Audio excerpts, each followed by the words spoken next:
X-Step 160X 6.0 Pro, a flagship marathon racing shoe and most expensive running shoes ng X-Step. Sa ngayon, kapag nag-research ka kung magkano itong sapatos na ito, may makikita ka na nasa $300. So kapag kinonvert natin ito sa peso, nasa 15 to 17,000. Pero hindi ako sure kung magkano na ito ibibigay sa atin dito sa Pilipinas. So tara, subukan natin to.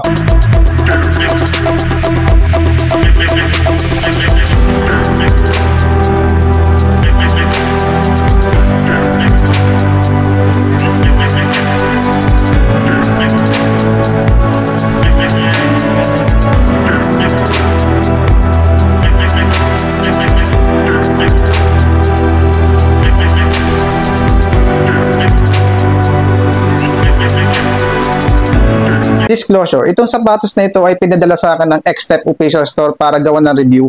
Pero hindi ako binabayaran para gamitin o gawan ito ng review. At lahat ng sasabihin ko dito ay walang ibang nakapakinig o nakakita nitong video bago ito i-upload dito sa YouTube. Yung upper layer nito ay crafted custom jacquard fabric. Ano ba yung jacquard fabric? It's more durable than other fabric types. At yung design ng upper nito ay napaka-breathable. Dito sa may toe box, yung pattern niya ay may malilit na holes. At dito sa may gilid, merong malalaking holes. Then yung design ng logo niya ay parang 3D na kumikinang. At itong design ng X-Step logo na may color orange tsaka violet papunta dito sa may heel part. Ito ang isa sa nagpapatibay dito sa upper layer para hindi siya basta-basta magusot at mapanatili yung pagiging smooth niya. Yung tayong design dito sa may heel part ay reflectorized. So extra visibility to sa gabi. Yung lace naman niya guys ay malambot and stretchable yung lace niya. Tapos yung kanyang tang ay malapad na merong foam. Malambot yung foam niya. Tapos meron ding mga holes yung kanyang tang. Meron ding ganito. Ayan, so hawakan para pag isusuot natin yung ating sakong. Tapos dito sa part na to, meron siyang maliit na nakaumbok na parang foam. Ayan, foam nga. Ayan.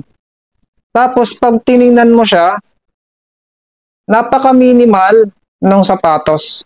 Walang kaarte-arte. Manipis lang yung area na to. So talagang pinopromote nila yung pagiging magaan nitong sapatos. So, tingnan naman natin guys yung ano nito, yung insole. Yung insole tingnan natin.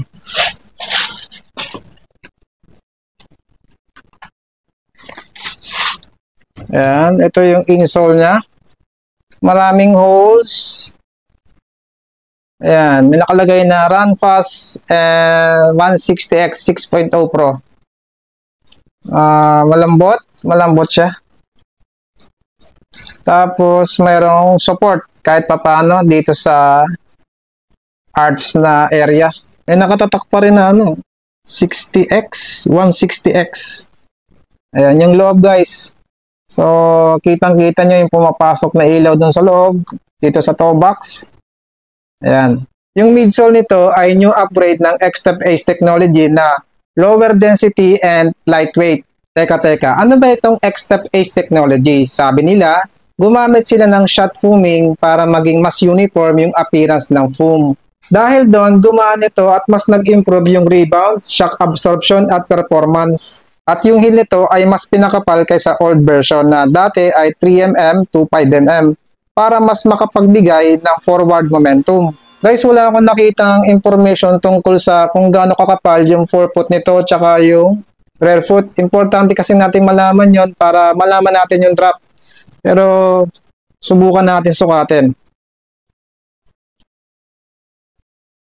Dito sa forefoot ay 35.6. Dito sa rear foot ay 42.6. So, meron itong 7mm drop.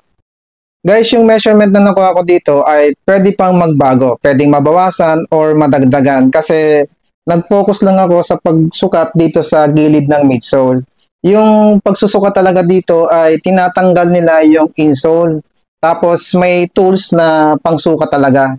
kung gaano kakapal yung midsole. So wala tayo ng tools na yon. So possible na kapag nag-release sila ng specs nito ay hindi 100% na magkatugma yung sukat ko sa sukat nila. Hindi basta-basta yung ginamit nilang material dito sa carbon plate.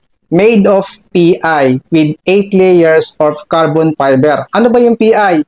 Polyamide. The GT700 carbon plate is about 20% lighter than ordinary carbon plate with the same strength, thin, durable, and anti-aging. It gives purpose proportion efficiency and a 9.9% enhance in proportion, offering unparalleled speed, stability, and power.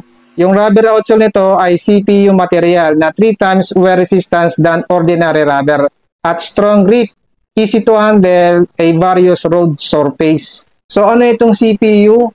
Cast polyurethane. Mali.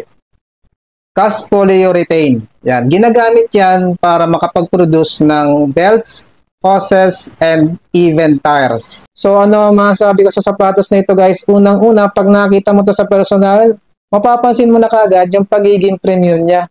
Para bang hindi mo na kailangan tanungin kung ano yung specs ng sapatos na yan, kung ano yung wrap ng sapatos na yan. Para bang maaakit ka na kagad niya.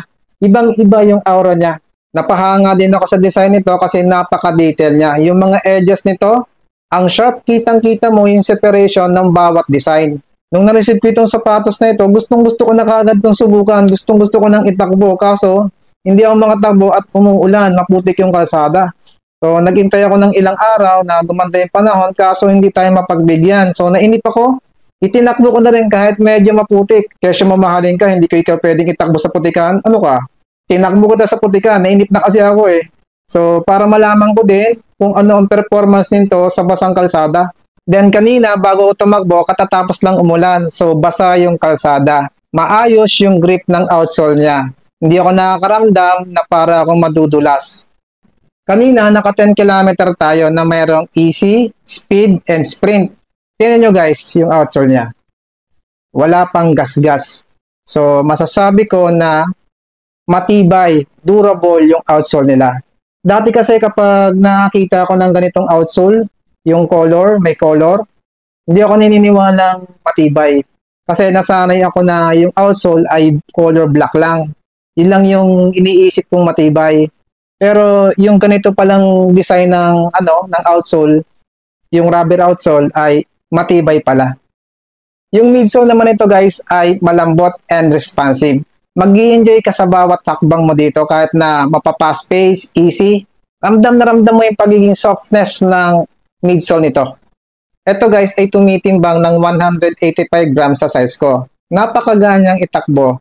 Pero hindi ko ito marerecommend sa inyo na gamitin pang araw-araw dahil sa pagiging magaan niya, baka hindi siya tumagal. Pero sa 10 km ko naman, hindi naman nagkaroon ng bitak-bitak yung kanyang midsole. Kung meron man, ay minimal lang. So sa tingin ko, makakarami tayo dito ng marathon event bago siya bumigay. Ang galing ng pagka-design nila guys dito sa carbon plate kasi kanina nung tumatakbo ako, may mga cornering yung ruta. So hindi ako nakakaramdam na mawawalan ako ng balanse. Stable yung pakaramdam ko sa kanya. Tapos sinubukan ko mag-sprint dito at ramdam na ramdam ko yung proportion niya, lalo na dito sa forefoot. At magugustuhan ito ng supination na katulad ko at ng pronation kasi yung shape ng midsole nito, yung design ay pag ganon. So, di ba pag supination ka, nagro-roll outwards yung paa natin. Pag ganon. So, salong-salo yung load. Tapos sa pronation naman, so yung foot strike mo ay pa-inward, di ba? Pag pronation. So, salong-salo din naman nung sapatos na ito. Well balanced. Kung halimbawa naman ikaw ay heel striker, may enough cushioning yung kanyang heel dahil dinagdagan nila yung kapal ng heel nito. Eto na, ang dami nagtatanong sa toe box nito, nag-PPM sa akin. Ano daw ang size ng toe box nito? Yung toe box nito guys ay roomy. Pwede sa medyo malapad na paa at normal na lapad na paa. Tsaka yung upper nito ay maluwag. Hindi ako nahihirapang isuot yung paa ko dito. Nga pala guys, dito sa heel, kahit minimal lang yung nilagay nilang foam, hindi naman dumulas yung heel ko dito. Tungkol naman sa sizing, guys, hindi siya true to size. At huwag kayong mag-base sa CN and Euro. Mag-base kayo sa US sizing. Kung halimbawa yung binibili nyo sapatos ay size 8 US, sa kanya ay 7.9. So may kulang siyang 0.1 inch.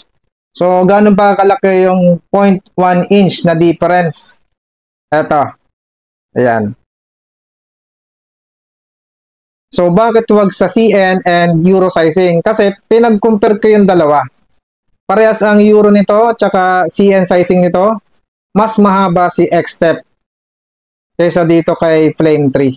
Kung meron pa kayong tanong about sa sapatos na ito, ilagay nyo lang sa comment at sasagutin ko ito. At kung halimbawang interested ka sa sapatos na ito, ilalagay ko sa description ng link kung saan mabibili.